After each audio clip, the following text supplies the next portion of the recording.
এই খুন কেন্দ্রিক সব ঘটনা পরপর ভাবতে গিয়ে মনে একটা খটকা লাগলো। ডাক্তারবাবুকে ফোন করলাম, অরূপকে বললাম নীলাদ্রির বাড়িতে ঈশানী স্মরণ সভা উপলক্ষে সবাইকে ডাকতে। পরদিন সবাই হাজির হলো। পৌলমী ও প্রমিতাকে আমি নিয়ে গেলাম, তাছাড়া নীলাদ্রিকেও আনার ব্যবস্থা করলো। ম্যাডাম, আমি তো স্বীকার করেছি যে আমি খুনটা করেছি, তখন তো আর ইনভেস্টিগেশনের কোনো দরকার নেই। আপনার মনে আছে আপনি নিজে মুখে কিন্তু আমাদের বলেছিলেন যে আপনি খুনটা করেননি। আমরা একবার আপনার ঘরে যেতে পারি? নন্দা, সবাইকে নিয়ে নীলাদ্রিবাবুর ঘরে চল। কি করতে হবে আমায়?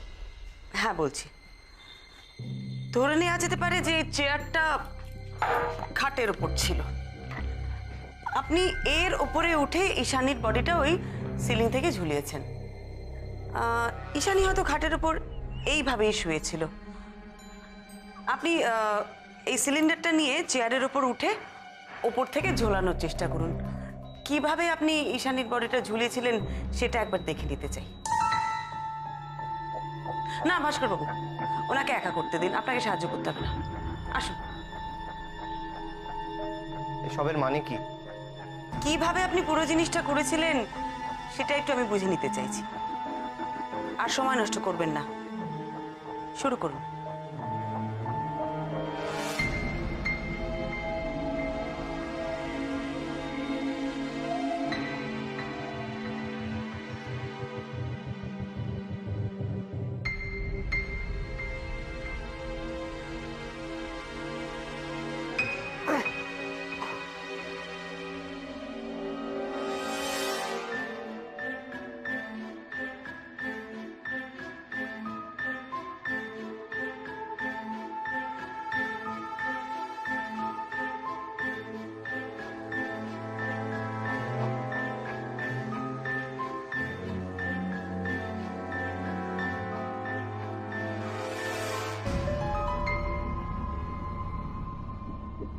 এবার আপনি চেয়ারে উঠে ওই সিলিন্ডারটাকে তোলার চেষ্টা করুন।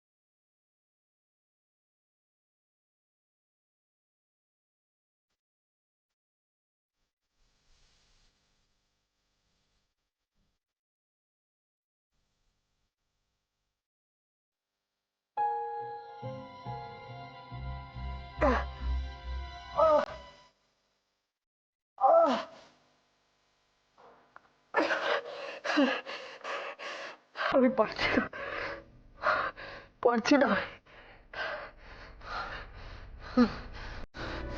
আমি পারছি না।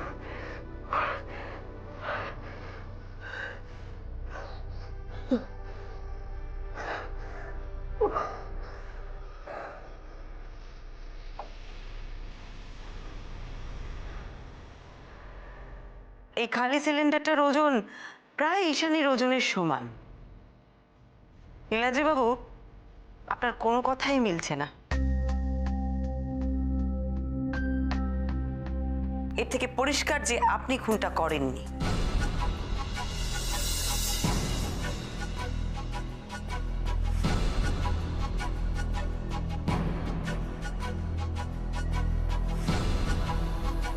আপনি কিছু অপ্রিয় সত্য লুকোতে চাইছেন।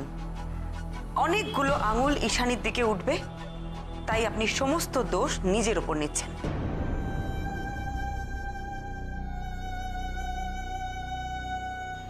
আমি দুঃখিত নীলাদ্রি বাবু, সত্যিটাকে আর লুকিয়ে রাখা যাবে না, সেটা বেরিয়ে আসবেই।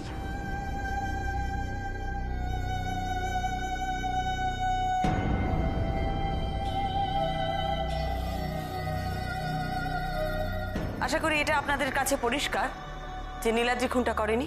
আচ্ছা, এমনও তো হতে পারে ওর সঙ্গে সেদিন লোক ছিল আর ওরা দুজনে মিলেই।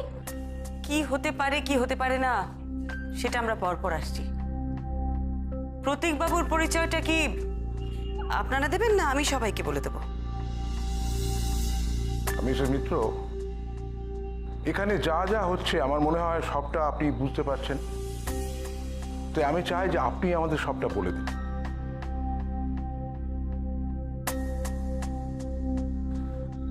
আমি তো আপনাদের আগেই বলেছি, প্রতীকবাবু ঈশানীর প্রফেসর ছিলেন।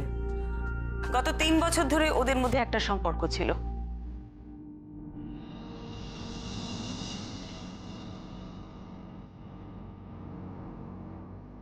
প্রতীকবাবু বিবাহিত এবং ঈশানীর থেকে বয়সে অনেকটাই বড়। স্বাভাবিকভাবে ঈশানীর বাবা মা এই সম্পর্কটা মেনে নেননি। আর প্রতীকবাবুর স্ত্রী পৌলমীও ঈশানীর বাবা মাকে জানিয়েছিলেন ওদের সম্পর্কের কথা। উনি ঈশানীকে এই সম্পর্ক থেকে সরিয়ে নিতেও বলেছিলেন। কি বলেছিলেন তো? কিন্তু আমার ধারণা ঈশানী বাবা মার কথা শোনেনি। আর এটা নিয়ে বোধহয় আপনাদের মধ্যে বেশ অশান্তিও চলছিল। ঈশানী কিছুতেই এই সম্পর্ক থেকে বেরিয়ে আসতে চাইছিল না। প্রতীকবাবুর প্রতি ওর অদ্ভুত একটা মোহ ছিল। মোহটাও না, ঈশানী ভালোবাসতো আমাকে।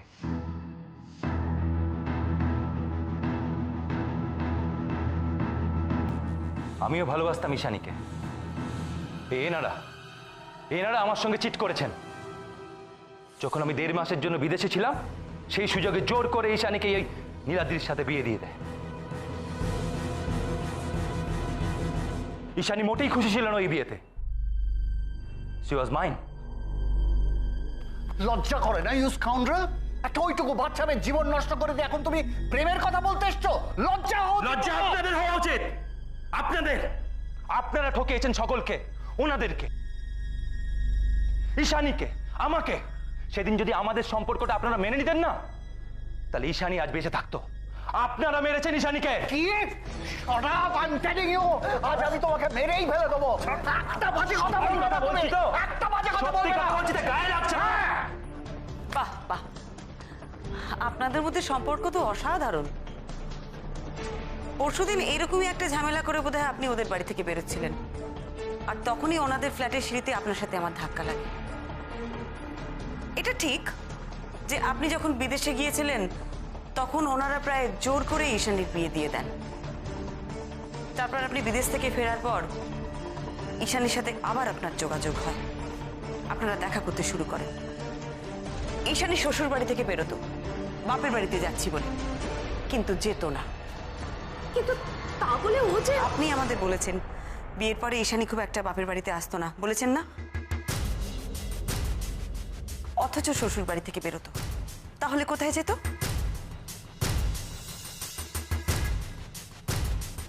এর মধ্যে ঈশানীর জীবনে আরো একটা সংকট এসে গেল। নীলাদ্রির নিঃস্বার্থ ভালোবাসা ঈশানী ফিরিয়ে দিতে পারছিল না।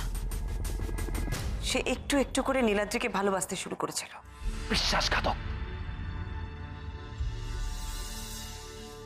বিশ্বাসঘাতকতা করেছিল ঈশানী আমার সঙ্গে। এতদিন ভালোবাসা খেলা খেলে নাকি মুক্তি চাই, আমার থেকেও মুক্তি পেতে চেয়েছিল। ওর স্বামীর সঙ্গে সুখে থাকতে চেয়েছিল। আর কখন বলল? যখন আমার সন্তান ওর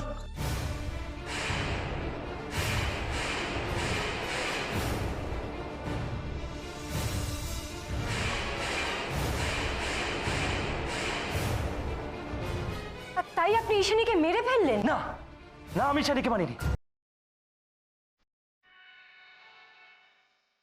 তাহলে কে মেরেছে? জানি না, আমি জানি না। আমরা বিয়ে করতে চেয়েছিলাম।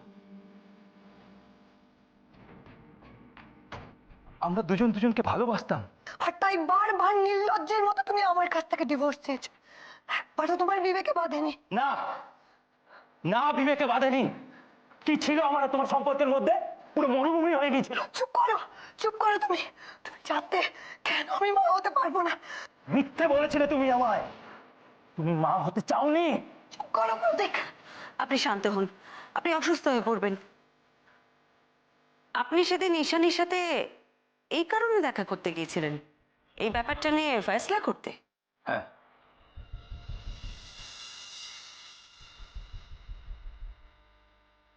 আমি যন্ত্রণায় ছটফট করতাম। শেষের দিকে যখনই ওর সঙ্গে কথা হতো, ও সম্পর্কটা শেষ করার কথা বলতো। আমি বরাবরই চেয়েছিলাম একটা কমপ্লিট ফ্যামিলি। এই পৌলমী কোনোদিন চাইনি। ওর ডান্স, ওর কেরিয়ার ওর কাছে সব থেকে বড় ছিল। তারপর আমি যখন শুনলাম ঈশানী মা হতে চলেছে, তখন আমি পাগল হয়ে গিয়েছিলাম। তারপর সেই দিন সকালে ওকে আমি ফোন করি। ঈশানী প্লিজ, প্লিজ তুমি আমার কথাটা একটু শোনো। তুমি কেন বুঝতে চাইছো না? পাগলামি করো না প্লিজ। আমি পাগলামি করছি না, বরং এতদিন আমি পাগলামি করে ফেলেছি। না প্রতীক, না, তুমি এভাবে যখন তখন আমাকে ফোন করতে পারো না ফোন করতে। তুমি একবার আমার সঙ্গে দেখা করো, একবার আমাকে কথা বলার সুযোগ দাও। আমি বেরোতে পারবো না। আমি এভাবে যখন তখন নিজের বাড়ি ছেড়ে বেরোতে পারবো না। এই বাড়িতে যখন কেউ থাকবে না, তখন আমাকে এখানে থাকতে হবে। ঠিক আছে, তুমি তো বলছো যে বাড়ি থেকেও থাকবে না, তাহলে আমি তোমার কাছে যাব। না না না কেন? আমি গেলে কি অসুবিধে? আমার কোনো কথা নেই তোমার সঙ্গে প্রতীক। ঈশানী প্লিজ, আমি জানি তোমার শ্বশুর শাশুড়ি 4টে নাগাদ বেরোয়, তো আমি তারপরে যাই। না, খবরদার না। ওই সময় তো আমার বাড়িতে আমার ননদ থাকবে। ও তো 4:30 বেরোয়। এই তো গুড গার্ল। আমি তাহলে 4:30 পরে যাব। তাছাড়া তোমার হাজবেন্ড তো 7টার আগে ফেরে না। প্লিজ প্রতীক, কেন তুমি এভাবে আমাকে ফোর্স করছো? আমি তো বলছি আমি তোমার সাথে দেখা করতে চাই না, প্লিজ। তুমি কেন শুনছো না? বলছি তো যে দেখা করাটা দরকার। কিন্তু ও যদি আজ তাড়াতাড়ি এসে যায়? যাবে, ভালোই তো, সামনাসামনি দেখা হয়ে যাবে ওর সাথে। সেদিন ঈশানীর ননদ রিয়া বেরিয়ে যাবার পর আপনি ঈশানীর শ্বশুর বাড়িতে যান। হ্যাঁ, আমি গিয়েছিলাম। আমি বুঝতে পারছিলাম ওকে একটু বোঝানো উচিত। ওকে বুঝিয়েছিলাম, কিন্তু ও পাগল হয়ে গেছিল। ও সন্তানটাকে নষ্ট করে দেবে বলছিল। আমাদের যা হয়েছে সেটা নাকি পাপ। আমার সন্তান, সেটা নাকি পাপ। না না, তুমি এটা করতে পারো না। পারবো। প্লিজ প্রতীক, তুমি এবার আমাকে মুক্তি দাও, প্লিজ।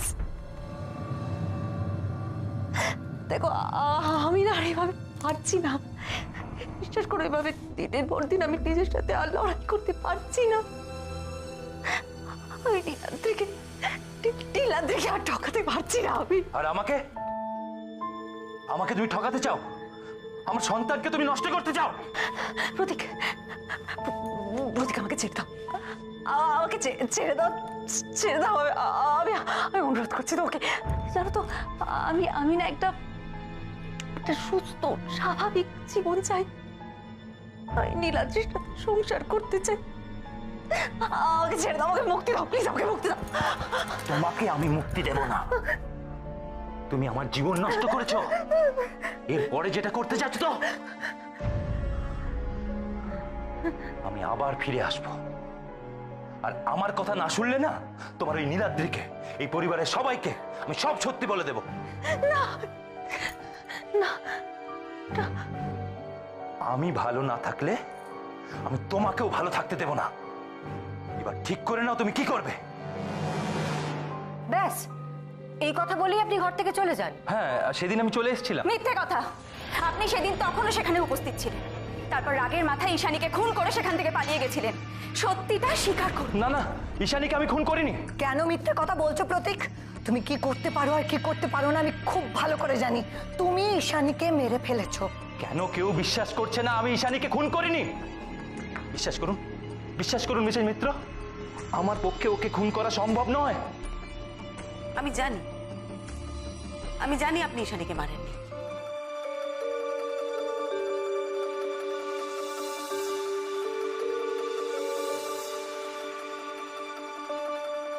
মিসেস মিত্র, আপনি এটা কি বলছেন?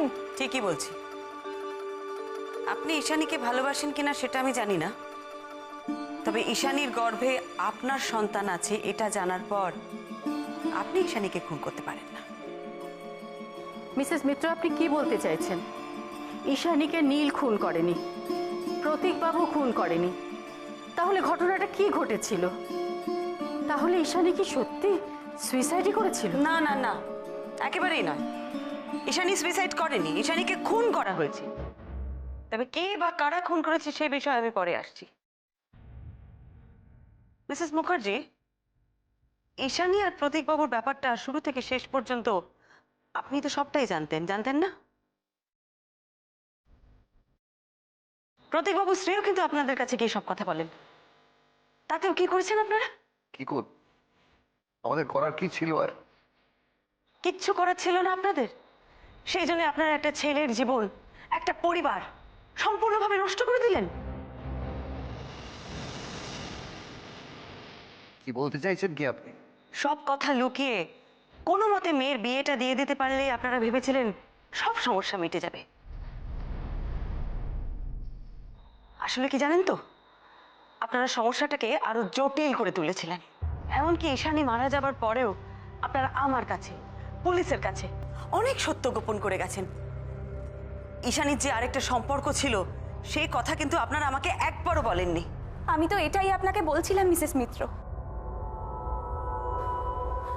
দেখেছো বাবা, দেখো ওনারা সব কিছু লুকিয়ে দাদার জীবনটাকে। মিসেস মিত্র যা বলার বলছেন রিয়া, তুমি এখানে কোনো কথা বলো না। আপনারা প্রথম থেকে জানতেন নীলাদ্রি দোষী নয়, তবু আপনার সমানে নীলাদ্রির দিকে আঙুল তুলে যাচ্ছিলেন। আপনারা জানেন না নীলাদ্রি যদি দোষী সাব্যস্ত হয় তাহলে ওর কি শাস্তি হতে পারে? তাহলে কেন এটা আপনারা করলেন? যা সত্যি সেটা যদি আপনারা প্রথম থেকে স্বীকার করতেন তাহলে পুলিশ বা আমরা কখনোই নীলাদ্রিকে এতটা সন্দেহ করতাম না। বৌমনি, বলুন মিসেস মুখার্জি, কেন আপনারা এরকম করলেন? কেন?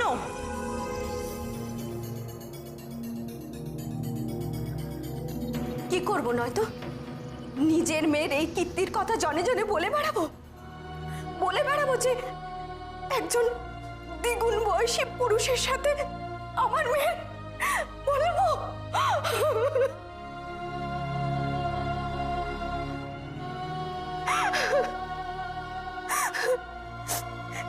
এটা জানার পর সমাজে আমাদের সম্মান থাকবে? আমরা আত্মীয় স্বজনের সামনে মুখ দেখাতে পারবো? বাহ, আপনারা তার মানে শুধু আপনাদের নিজেদের কথাই ভেবেছেন। সমাজে আপনাদের মান সম্মান সেটাই আপনাদের কাছে সবচেয়ে বড়, আর তার জন্য আপনারা আপনাদের নিজেদের মেয়ের জীবনটাও নষ্ট করতে পারেন।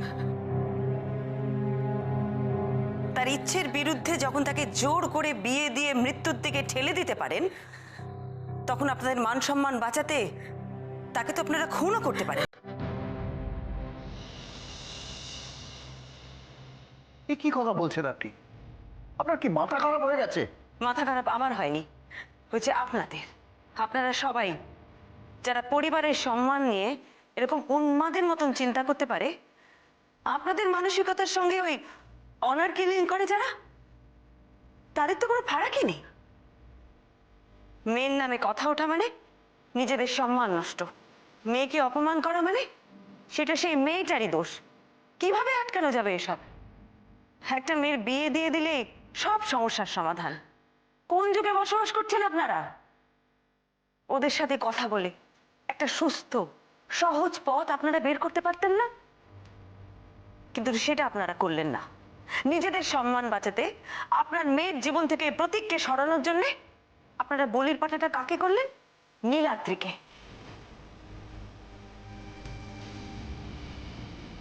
আপনারা হয়তো হাতে নাতে নিজের মেয়েকে খুন করেননি, কিন্তু ঈশানীকে যে খুন হতে হলো তার দায় কিন্তু আপনাদেরও।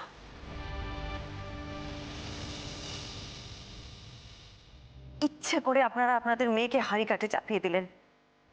তাকে বোঝার চেষ্টা করেননি, বোঝানোর চেষ্টা করেননি, তার ইচ্ছের বিরুদ্ধে তার বিয়ে দিয়ে দিলেন। এটা তো এক ধরনের খুন।